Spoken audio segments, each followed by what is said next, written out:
मराठा समाजाला ओबीसी मधून कुणबी प्रमाणपत्र द्यावं या मागणीसाठी पुन्हा एकदा मनोज जरांगे यांनी आंदोलनाचं शस्त्र पुकारलेलं आहे। उद्यापासून अंतरवाली सराटीमध्ये आमरण उपोषण मनोज जरांगे यांनी पुकारलेलं आहे। रणरणत्या उन्हामध्ये हे उपोषण सुरू राहील असं सुद्धा त्यांनी म्हटलेलं आहे। त्यामुळे पुन्हा एकदा सरकारला अल्टिमेटम आहे तो मनोज जरांगे यांनी दिलेला आहे।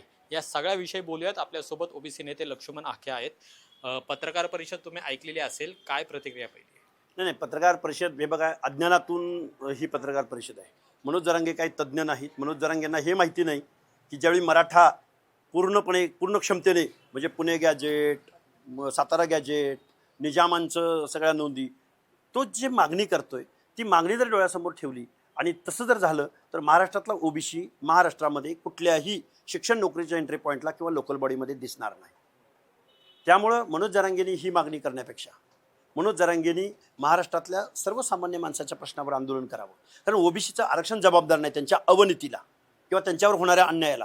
ओबीसीच्या कुठल्या नेत्यानं किंवा ओबीसीच्या कुठल्या समूहानं त्यांच्यावर अन्याय केला असेल तर तसं मनोज जरांगेंनी आम्हाला सांगावं। सातत्याने ते आंदोलन करतात। याआधी सुद्धा मुंबई असेल किंवा नवी मुंबई असेल, इथं त्यांचं आंदोलन झालं। सरकारने त्यांना त्यावेळी आश्वासन दिलेलं होतं, मात्र ते आता असं म्हणतात की सरकार आश्वासन पाळत नाही, त्यामुळे पुन्हा एकदा आंदोलन करावं लागेल। मनोज जरांगे बेकायदा मागणी करतात आणि शासन त्यांचा टाइमपास करतोय।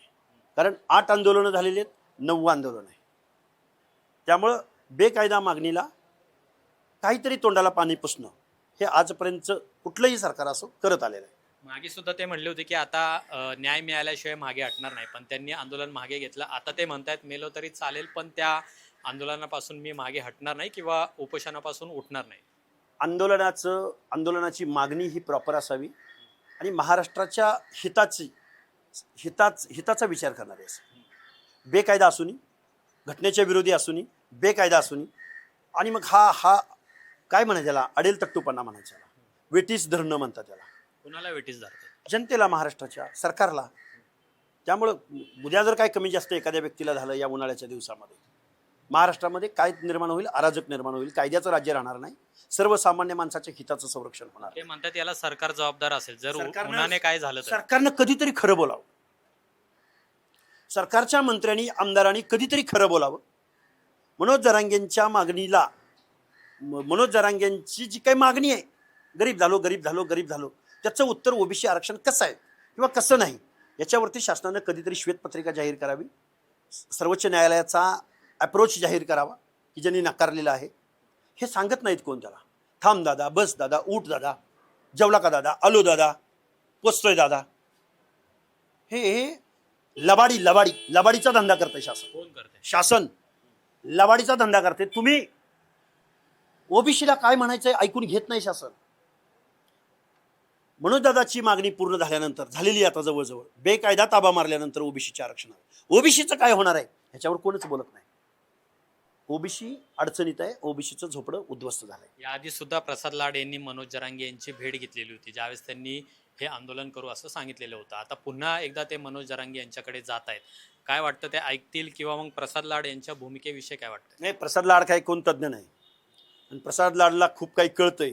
तर तो काय बोलला त्या दिवशी की लक्ष्मण हाके कुठला लोकप्रतिनिधी नाही, त्यामुळे मी त्यांना ओळखत नाही। मान्य आहे लाड साहेब, पण मनोज दादा जरांगे कुठल्या सभागृहाचा प्रतिनिधी ते एकदा तुम्ही महाराष्ट्राला सांगा की ज्याला तुम्ही रेड कार्पेट घालताय। त्यामुळे दुजाभाव तुम्ही करू नका, वागू नका असं। ओबीसीवरती शासन सवतीच्या लेकराप्रमाणे वागतंय। त्यांच्या मागण्या मान्य करत नाही, त्यांच्या महामंडळांना अध्यक्ष देत नाही, त्यांच्या मोर्चाकडे डुंकून बघत नाही, त्यांना काय म्हणायचं आहे बघत नाही, त्यांना एखादं वसतिगृह देत नाही। दुजाभाव आहे, सवतीची वागणूक शासनाची ओबीसींना आहे।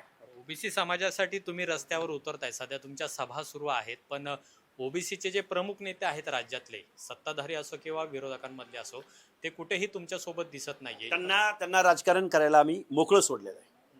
आम्हाला सर्वसामान्य कुणी काय यावं नाही यावं ते त्यांचा प्रश्न आहे।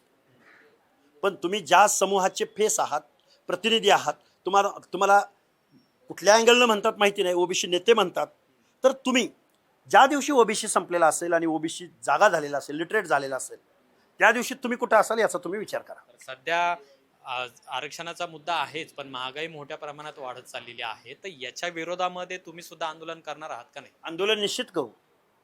जरांगे पाटलांना मी आव्हान करतो की आपण आरक्षण 2 मिनिटं बाजूला ठेवू, तुम्हाला लय कॅमेऱ्यासमोर येऊन चमकायची आवश्यकता वाटते ना, आपण करूया. सर्वसामान्य माणसांच्या प्रश्नावरती महाराष्ट्रात आंदोलन उभं करूया. तुम्ही स्वतंत्र करू शकता. मनोज जरांगेंची गरज काय तुम्हाला? नाही नाही, स्वतंत्र तर आम्ही करतोय. आम्ही महागाईवर वगैरे हे करू ना आपण.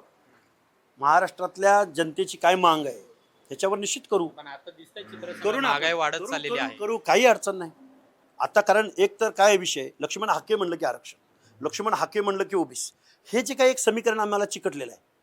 म्हणजे महागाईचा आणि तुमचा काही संबंध नाही आहे ना, आम्ही महागाईवर करू ना प्रश्न. कधी करणार पण- ते पण विचारतोय. त्या सध्या इमेजमधून- परिस्थिती आपण पाहतोय, आज पुन्हा सीएनजी वाढलेला आहे, याआधी सुद्धा पेट्रोल आणि डिझेल वाढलेला आहे, त्यामुळे मुद्दा आणि प्रश्न तोच. निश्चित महागाईवरती बोलू, ह्याच्यापेक्षा 10 पट ताकदीनं बोलू. निश्चित बघायला भेटेल तुम्हाला. मनोज जरांगेंना काय शेवटचं आव्हान कराल? उद्यापासून मनोज जरांगेंनी बसतंय उपोषण करू नये. मुळात आम्ही उपोषण केले, उपोषणाच्या काही यात नाही ते आम्ही भोगतोय. उपोषणापेक्षा आमने सामने बसूया. तुमचा सरकारवर किती विश्वास आहे मला माहिती नाही. सरकार तुम्हाला फसवणूक करतंय का तुमच्या मागण्या मान्य करतंय याचा काही तुम्हाला अंदाज येईना. पण महाराष्ट्रातली ओबीसी मात्र उद्ध्वस्त होतोय. कारण तुम्हाला नुसतं निमित्त मिळालंय लोकांना 2 सप्टेंबरचं जी आर.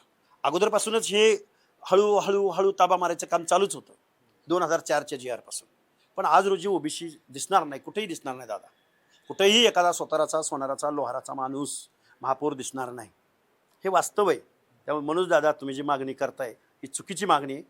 तुम्हाला जर तुमच्या लेकराबाळाचा एवढा असला पाहिजे, पण ओबीसी मधल्या लेकराबाळांचं काय असेल ह्याच्यावर कधीतरी मनोज दादा जरांगेंचं डोळं उघडावं एवढं मला वाटतं. खूप खूप धन्यवाद आमच्याशी बोलल्याबद्दल. कॅमेरामन रोहित वनकटेसह अमोल धर्माधिकारी, LS मराठी, पुणे.